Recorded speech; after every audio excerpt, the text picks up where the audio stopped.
ተስፋ አትቁረጡ። አንዳንድ ጊዜ ህይወት ከባድ ይሆናል አይደለ? የምንፈልገውን ነገር አይሆንም።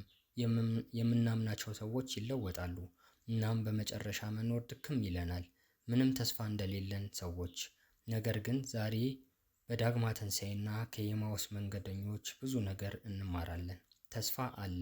ሁሉም ነገር ይቀየራል። ከኢየሱስ ክርስቶስ ሞትና ህልፈት በኋላ ሁለት ወጣቶች እንደኛ ተስፋ ቆርጠው ነበር። እነሱ በኢየሱስ ክርስቶስ አምነው ነበር። ነገር ግን እርሱ ተሰቅሎ ሞተ። ከዚህ በኋላ ሁሉን ነገር አበቃለት፣ ተስፋ የለም ብለው አሰቡ። እነሱም በኤማሁስ መንገድ ላይ ነበሩ። በዚህም መንገዳቸው ላይ ውስጣቸው የሚራወጥ ጭንቀት፣ ጥርጣሬ፣ ተስፋ መቁረጥም ነበር። እግዚአብሔር ግን ከእነርሱ ጋር ነበር። እነሱ በተስፋ መቁረጥ ውስጥ ሲጓዙ፣ እርሱ ግን አላወቁትም ነበር። ከእነሱ ጋር ይነጋገር ጀመር። እነርሱ ግን አላወቁትም። ይህ ምን ማለት ነው? በሕይወታችን ውስጥ እግዚአብሔር ተለይቶን አያውቅም። ከእኛ ጋር አለ። ነገር ግን እኛ ተስፋ በመቁረጥና ችግሮቻችን ብቻ ተጭኖን እግዚአብሔርን ማየት ተስኖናል።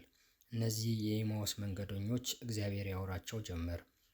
መጽሐፍ ቅዱስንም ያስረዳቸዋል። በዚህ ጊዜ በውስጣቸው እንደገና የተስፋ ብርሃን መፈንጠቅ ጀመረ። ይህ ምን ማለት ነው? ተስፋ እንደገና ይመጣል። ይህንን ለመቀበል ግን ጥርጣሬን አውልቆ ከውስጥ ማመን ይጠይቃል። በመንገዳቸው ለማረፍ በአንድ ቦታ ተቀመጡ። በዚህ ጊዜ ዓይኖቻቸው ተስፋ ክርስቶስን አብርቶ ለማየት ቻለ። አወቁት። እግዚአብሔር ትንሽ ጊዜ ሊዘገይ ይችላል፣ ፈጽሞ ግን አይረሳንም። ከዚህ በኋላ ሕይወታቸው ተለወጠ። ወደ ኢየሩሳሌምም ተመለሱ። አሁን አይፈሩም። አሁን ተስፋ አላቸው። ምክንያቱም እርሱ ኢየሱስ ክርስቶስ ተነስቷልና። እንግዲህ እኛስ? ምናልባት አሁን ደክሞን ይሆናል። ምናልባት ተስፋ ቆርጠንም ይሆናል።